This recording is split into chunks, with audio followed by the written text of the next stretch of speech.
Hello guys, എൻ്റെ ഉമ്മ ഉണ്ടാക്കാണ് beef കറിയാണ്.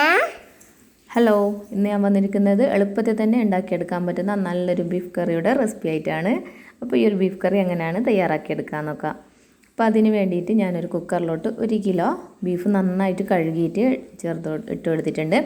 അതിലോട്ട് 3 ടീസ്പൂൺ മല്ലിപ്പൊടിയും 1.5 ടീസ്പൂൺ മുളക് പൊടിയും 1/2 ടീസ്പൂൺ മഞ്ഞൾപ്പൊടിയും കൂടെ ചേർത്ത് കൊടുക്കുന്നുണ്ട്. പിന്നെ 1/2 ടീസ്പൂൺ ഉലുവ, സാധാരണ ഉലുവ തന്നെ ഇട്ട് കൊടുത്തിട്ടുണ്ട്, പൊടിച്ചതൊന്നല്ല, ഉലുവ പട തന്നെ ഇട്ട് കൊടുത്താണ്. അപ്പോൾ 1/2 ടീസ്പൂൺ അതും കൂടി ഇട്ട് കൊടുത്ത് നന്നായിട്ട് വേവിച്ചെടുത്താണ്. അപ്പോൾ ഇതിൻ്റെ വീഡിയോ എൻ്റെ നിന്ന് മിസ്സായിപ്പോയാണ്.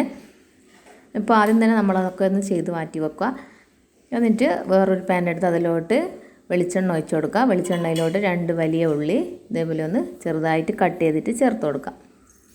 എന്നിട്ട് കുറച്ച് ഉപ്പും കൂടി ഇട്ട് ഇതൊന്ന് വഴറ്റിയെടുക്കണം. അപ്പോൾ ഉപ്പിടുമ്പോൾ ശ്രദ്ധിക്കണം, നമ്മൾ ആദ്യം ഇറച്ചി വേവിക്കുമ്പോൾ ആവശ്യമായ ഉപ്പ് ഇട്ടിട്ടുണ്ട്. അപ്പോൾ അതും കൂടെ മനസ്സിൽ കണ്ടുകൊണ്ട് വേണം നമ്മളിതിലോട്ട് ഉപ്പ് ചേർക്കാൻ വേണ്ടിയിട്ട്. പിന്നെ ഇഞ്ചിയും വെളുത്തുള്ളിയും പച്ചമുളകും കൂടെ ചേർത്തിട്ട് ഞാനിതൊന്ന് ചതച്ചെടുത്തിട്ടുണ്ട്. അതും കൂടിയാണ് ഇതിലോട്ട് ചേർത്ത് കൊടുത്തിട്ടുള്ളത്. അപ്പോൾ ചെറിയൊരു കഷ്ണം ഇഞ്ചിയും 2 പച്ചമുളകും ഒരു 5-6 അല്ലി വെളുത്തുള്ളിയാണ് ചേർത്ത് കൊടുത്തിട്ടുള്ളത്. ഇതിൻ്റെ ഒരു പച്ചമണം ഒന്ന് പോയി കിട്ടിയാൽ ഇതിലോട്ട് നമുക്ക് 2 തക്കാളി ചെറുതായി അരിഞ്ഞതും കൂടെ ഒന്ന് ചേർത്ത് കൊടുക്കാം. ഇനി ഇട്ട് ഇതൊന്ന് വഴറ്റിയെടുക്കണം. ഈ തക്കാളിയും ഈ ഉള്ളിയൊക്കെ നന്നായിട്ടൊന്ന് സോഫ്റ്റാക്കി വരണം. അപ്പോൾ ഇത് തക്കാളി ഉള്ളിയൊക്കെ നന്നായിട്ടൊന്ന് വാടി വന്നിട്ടുണ്ട്. ഇനി ഇതിലോട്ട് 2 ടീസ്പൂൺ ഇറച്ചി മസാല ചേർത്ത് കൊടുക്കാം.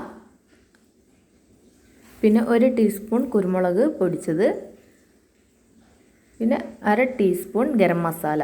ബാക്കിയുള്ള പൊടികളൊക്കെ നമ്മൾ നേരത്തെ ഇറച്ചി വേവിക്കുമ്പോൾ ചേർത്തുകൊണ്ട് ഇനി ഇതിലോട്ടൊന്നും ചേർത്ത് കൊടുക്കുന്നില്ല. ഇനി ഇതൊന്ന് ജസ്റ്റ് ഒന്ന് മിക്സ് ചെയ്യുക. ഇനി നമ്മൾ ചെയ്യാൻ പോകുന്നത്, ഇത് മിക്സ് ചെയ്തതിന് ശേഷം നമ്മൾ ചെയ്യാൻ പോകുന്നത്, നമ്മൾ നേരത്തെ വേവിച്ച് വെച്ചിരിക്കുന്ന ആ ഒരു ഇറച്ചിയില്ല, അത് ആ ഒരു ഗ്രേവിയോട് കൂടി തന്നെ ഞാൻ ഇതിലോട്ടൊന്ന് ഒഴിച്ച് കൊടുക്കുന്നുണ്ട്. അപ്പോൾ ഇതിൽ നമ്മൾ ഇറച്ചി വേവിക്കുമ്പോൾ ഇറച്ചിക്ക് സമമായിട്ട് വേണം വെള്ളം ഒഴിച്ച് കൊടുക്കാൻ വേണ്ടിയിട്ട്, അധികം വെള്ളം ഒഴിക്കരുത്. അപ്പോൾ ഈ ഒരു വെള്ളം കറക്റ്റാണ്. ഇത് നമുക്ക് ഹൈ ഫ്ലെയിമിലിട്ടിട്ട് ഒരു 5 മിനിറ്റ് വേണ്ട, അതിൻ്റെ ഉള്ളിൽ തന്നെ ഇതൊന്ന് വറ്റി ഡ്രൈ ആയി കിട്ടും. അപ്പോൾ നിങ്ങളെ ഇഷ്ടത്തിനനുസരിച്ച് ഇത് ഗ്രേവിയോട് കൂടി വേണമെങ്കിൽ ഒന്ന് തിളപ്പിച്ചതിന് ശേഷം ഉപയോഗിക്കുക. അതെല്ലാം കുറച്ച് ഡ്രൈ ആക്കിയിട്ടാണ് വേണ്ടെങ്കിൽ ഇതേപോലെ ഒന്ന് ചെയ്തെടുക്കുക. അപ്പോൾ ഈ ഒരു കറി നിങ്ങൾക്ക് ചപ്പാത്തിക്കായാലും പൂരിക്കായാലും പൊറോട്ടക്കും ചോറിനും എല്ലാത്തിൻ്റെ കൂടെ ബെസ്റ്റായ ഒരു കറി തന്നെയാണ്. അപ്പോൾ ഈസിയാണ് ഉണ്ടാക്കാൻ വേണ്ടിയിട്ട്. അപ്പോൾ ഇത് നിങ്ങൾക്ക് വേണമെങ്കിൽ ഇതിൻ്റെ മുകളിലോട്ടായിട്ട് കറിവേപ്പില അല്ലെങ്കിൽ മല്ലിയില കൂടെ ചേർത്ത് കൊടുക്കുക. അപ്പോൾ ഇത് നല്ല ഈസി ആൻഡ് ടേസ്റ്റി ആയിട്ടുള്ള ബീഫ് കറി ഇവിടെ റെഡി ആയിട്ടുണ്ട്. എളുപ്പത്തിൽ തന്നെ ഉണ്ടാക്കിയെടുക്കാൻ പറ്റും. അപ്പം നമ്മൾ ഈ ഉള്ളിയും തക്കാളിയൊക്കെ വാട്ടുന്ന ഒരു സമയം കൊണ്ട് തന്നെ നമ്മൾ കുക്കറിലോട്ട് ഇറച്ചിയിട്ട് വേവിച്ചത് കഴിഞ്ഞാൽ നമുക്കൊരു 10 മിനിറ്റിൻ്റെ ഉള്ളിൽ തന്നെ ഈ ഒരു കറി തയ്യാറാക്കിയെടുക്കാൻ പറ്റും.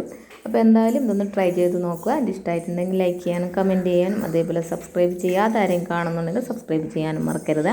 അപ്പോൾ ഇതേപോലുള്ള എളുപ്പത്തിലുള്ള റെസിപ്പീസ് ആയിട്ട് വീണ്ടും വരുന്നതാണ്. താങ്ക്